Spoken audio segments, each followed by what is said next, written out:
तो दोस्तों ये हम सभी जानते हैं कि फिलीपींस को एक फाइटर जेट की जरूरत है और फिलीपींस को आने वाले समय में यूएस की तरफ से पुराने फाइटर जेट्स यहां पर दिए जाएंगे। अब दोस्तों आपको बता दें कि फिलीपींस यहां पर एक कमर्शियल प्रोसेस के अंतर्गत आएगा और कंपनीज की तरफ से यहां पर फिलीपींस के लिए ऑफर मांगे जाएंगे। और आपको बता दें कि भारत की तरफ से भी अपने LCA तेजस फाइटर जेट को फिलीपीन को ऑफर किया जाएगा। इसके अलावा आपको बता दें कि HAL जो कि भारत के अंदर तेजस को बनाती है वो यहां पर लोकल असेंबली का ऑफर भी देगी। और ऐसे में दोस्तों आपको बता दें कि HAL का यहाँ पर पूरा प्लान है कि HAL भारत से कुछ कंपोनेंट्स को ले जाकर फिलीपींस के अंदर बनाएगी। अगर दोस्तों इस ऑफर के अंतर्गत फिलीपींस भारत के ऑफर को मान लेता है और फाइटर जेट को यहाँ पर सेलेक्ट करता है तो आप मान के चलिए कि भारत के इस फाइटर जेट को फिलीपींस के अंदर असेंबल किया जाएगा और ये ओबियस सी बात है कि वहाँ पर जॉब्स क्रिएट होंगी। इसके अलावा लोकल असेंबली के चलते वहाँ की लोकल इंडस्ट्री को यहाँ पर फायदा मिलेगा, उनको जॉब्स मिलेंगी और साथ ही सबसे इम्पोर्टेंट चीज, और अगर वो यहाँ पर टेक्नोलॉजी को एब्जॉर्ब कर पाते हैं तो उनको टेक्नोलॉजी भी बनी हुई मिलेगी। और दोस्तों अब आप मान के चलिए कि अगर फाइटर जेट की जो टेक्नोलॉजी है वो यहाँ पर बनाने के मामले में नहीं भी एब्जॉर्ब कर पाते हैं तो मेंटेन करने के मामले में फिलीपींस सेल्फ डिपेंडेंट बन पाएगा, जिससे कि आने वाले समय में जब फिलीपींस को अपने फाइटर जेट को यहाँ पर मेंटेन करना होगा तो वो अपने लोगों और अपनी इंडस्ट्री के द्वारा कर पाएगा। ऐसे में दोस्तों किसी भी देश के अंदर अगर देखा जाए तो इंडस्ट्रीज की जो शुरुआत होती है वो इसी तरह से की जाती है। लेकिन यहाँ पर मान के चलिए कि अगर फिलीपींस यूएस के पुराने F-16 फाइटर जेट को चूज कर लेता है तो ये सारी चीजें फिलीपींस को नहीं मिल पाएंगी। और वहीं दूसरी तरफ अगर देखा जाए तो भारत की तरफ से ब्रह्मोस सुपरसोनिक मिसाइल को फिलीपींस पहले ही खरीद चुका है। और जैसा कि अक्सर सुनाई देता है कि फिलीपींस ब्रह्मोस के एक्विजिशन से बहुत ही ज्यादा खुश है और सच मानिए कि चाइना इससे बहुत ही ज्यादा परेशान है और नाराज भी है। प्रैक्टिकली अगर ब्रह्मोस एक्विजिशन के बाद में देखा जाए तो फिलीपींस को साउथ चाइना सी में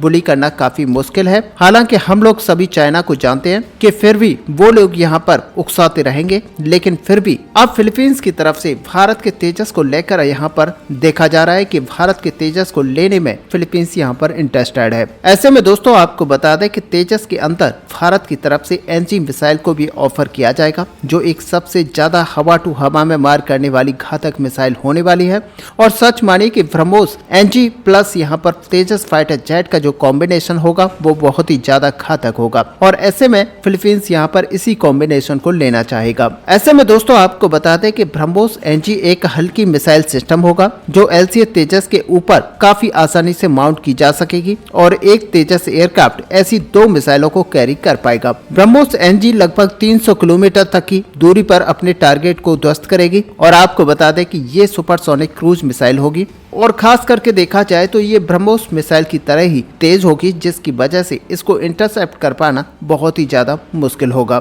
ऐसे में दोस्तों आप सोच के चलिए कि पहले से मौजूद हमारी जो ब्रह्मोस सुपरसोनिक क्रूज मिसाइल है उसके साथ में जब भारत यहाँ पर NG का कॉम्बिनेशन बनाएगा तो वो कितनी ज्यादा घातक और पावरफुल होगी। ऐसे में दोस्तों आपको बता दें कि इसकी जो नेवल स्ट्राइक रेंज है वो काफी ज्यादा बढ़ जाएंगी और ये डिटरेंस काफी ज्यादा घातक होगा। ऐसे में दोस्तों सबसे पहले आपको बता दें कि यहाँ पर LCA तेजस के अंदर जो इंजन यूज किया जाता है वो G का F404 इंजन है और इस इंजन के साथ में काफी परेशानी रही है। और जैसा कि हमने पिछले वीडियो में बताया था कि G के द्वारा यहाँ पर इस इंजन का जो डेवलपमेंट है वो क्लोज कर दिया गया था और एक समय ऐसा आया था जब भारत को ये इंजन पूरी तरह से मिलना बंद हो चुके थे। लेकिन यहाँ पर G के ऊपर प्रेशर बढ़ाते हुए G ने इसको फिर से डेवलप करना स्टार्ट किया है और भारत की रिक्वायरमेंट के हिसाब से वो अपना प्रोडक्शन रेट नहीं बढ़ा पा रहे हैं। इसके अलावा ऑफिशियली यहाँ पर G की तरफ से कहा गया है कि इस तरह का ऑफर भारत की तरफ से दिया गया है, उसको देखते हुए वो मैक्सिमम 20 इंजन पर ईयर के हिसाब से प्रोड्यूस कर पा रहे हैं। और दोस्तों ऐसे में अगर फिलीपींस से ऑर्डर्स निकल कर आते हैं और वो एडिशनल तेजस मार्क 1A के लिए होते हैं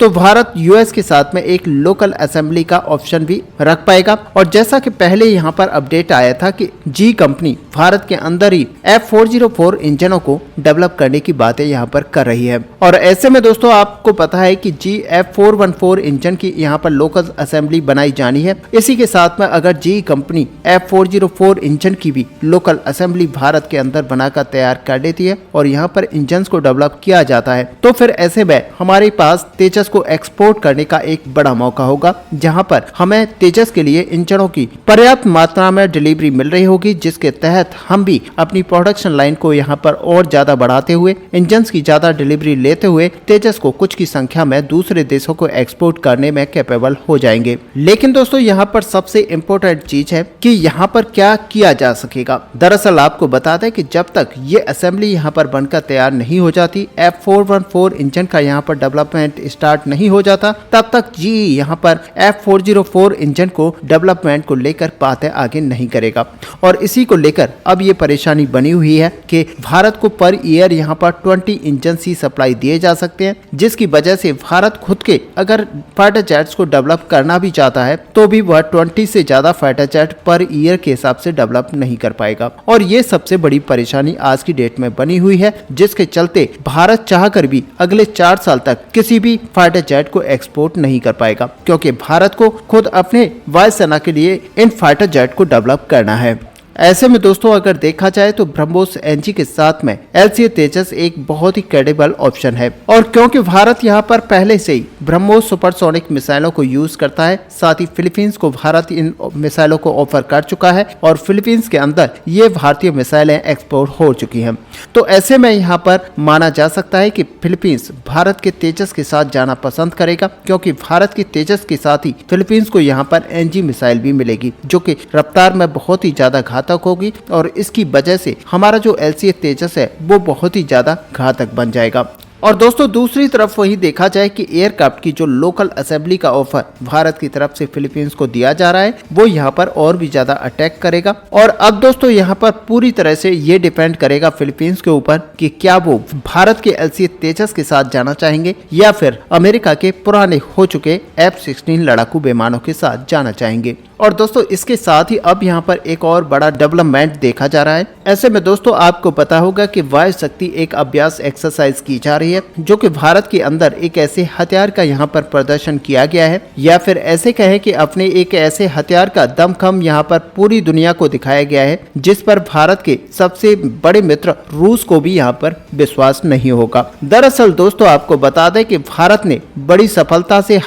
हवा में मार करने वाली मिसाइल को जमीन से हवा में मार करने वाले मिसाइल डिफेंस में बदल दिया है। और दोस्तों आपको बता दें कि ये एक ऐसे डिफेंस सिस्टम को बदला गया है जिसकी सेल्फ लाइफ यहाँ पर खत्म हो चुकी थी। दरअसल दोस्तों आपको बता दें कि भारत के इस मिसाइल डिफेंस सिस्टम का नाम यहाँ पर समर है, जो कि एक short range missile defence system है। और इस मिसाइल डिफेंस सिस्टम को भारत के निजी क्षेत्र की कंपनियां सिमरन फ्लोटेक इंडस्ट्री वायुसेना के सहयोग से मिलकर बना चुकी है। और दोस्तों आपको बता दें कि फिलहाल इस मिसाइल डिफेंस सिस्टम में रूस की R-73 इंफ्रारेड गाइडेड मिसाइलों का इस्तेमाल किया जाता है, जो कि हवा से हवा में मार करने वाली मिसाइल है, लेकिन भारत ने उसे जमीन से हवा में मार करने वाली मिसाइल के रूप में बदल दिया। और ऐसे में वायुसेना की अगर मानी जाए तो भारत का ये मिसाइल डिफेंस सिस्टम रूस के पिकोरा मिसाइल डिफेंस सिस्टम की जगह लेगा। और भारत का ये समर्थ मिसाइल डिफेंस सिस्टम 12 किलोमीटर के रेंज में सभी प्रकार के हवाई लक्ष्य को तबाह करने में सक्षम है।